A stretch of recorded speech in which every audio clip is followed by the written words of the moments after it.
यात सुरुवातीला एक मोठी बातमी। लक्ष्मण हाके हे गिरगाव चौपाटीवर आंदोलन करतायत। ओबीसींच्या मागण्यांसाठी त्यांनी आंदोलन करायला सुरुवात केलेली आहे। मोठी बातमी आपण पाहतोय। लक्ष्मण हाके हे सध्या गिरगाव चौपाटीवर आंदोलन करत असल्याचं या दृश्यांमध्ये देखील पाहायला मिळतंय। हातात बॅनर घेत लक्ष्मण हाके आणि त्यांचे कार्यकर्ते आंदोलन करतायत। ओबीसींच्या मागण्यांसाठी हे आंदोलन केलं जातंय। गिरगाव चौपाटीवरची ही थेट दृश्य आपण पाहतोय। लक्ष्मण हाके हे थेट समुद्रात उतरून पाण्यामध्ये उतरून गिरगाव चौपाटीवर आंदोलन करतायत। त्यांच्यासह त्यांचे कार्यकर्ते देखील उपस्थित आहेत। हातात बॅनर घेत हे आंदोलन केलं जातंय। ओबीसींच्या मागण्यांसाठी हे आंदोलन केलं जातंय।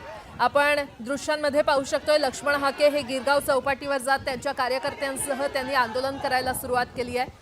ओबीसींच्या मागण्या पूर्ण करण्यासाठी विविध मागण्या पूर्ण करण्यासाठी लक्ष्मण हाके यांच्याकडून हे आंदोलन सुरू आहे। गिरगाव चौपाटीवरची ही दृश्य आपण पाहतोय। कार्यकर्त्यांकडून आणि लक्ष्मण हाकेंकडून घोषणाबाजी देखील केली जाते। ओबीसींच्या मागण्या पूर्ण कराव्यात अशी मागणी केली जाते आणि त्यासाठीच लक्ष्मण हाकेंचं हे आंदोलन गिरगाव चौपाटीवर सुरू आहे। थेट पाण्यामध्ये उतरून लक्ष्मण हाके हे गिरगाव चौपाटीवर आंदोलन करतायत। अधिक माहिती देत आहेत आमचे प्रतिनिधी प्रशांत बाग आपल्यासोबत जोडले गेलेले आहेत। प्रशांत, जोरदार घोषणा लक्ष्मण हाके ज्या पद्धतीने आपल्या ओबीसी मागण्यांच्या समर्थनार्थ पावसाळी अधिवेशनात लक्ष वेधावं म्हणून ज्या प्रकारे पाण्यात उतरलेले आहे, यातनच सगळ्यात महत्त्वाचा मुद्दा हा दिसतोय की 29 ऑगस्टला मुंबईकडे निघणार हा मनोज जरांगे पाटील यांनी मराठा समाजाच्या मागण्यांसाठी दिलेला इशारा आणि याच पार्श्वभूमीवर ओबीसी विरुद्ध मराठा हा सुरू असलेला संघर्ष।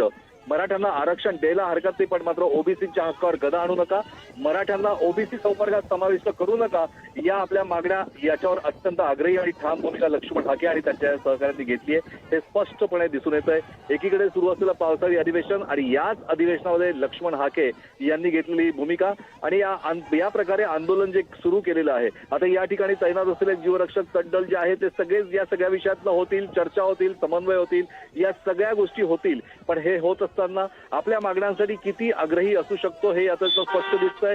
कोणत्याही परिस्थितीमध्ये ओबीसी म्हणजे की मराठ्यांना ओबीसी संवर्गात समाविष्ट करू नका, हा ओबीसीच्या हक्कावर गदा आहे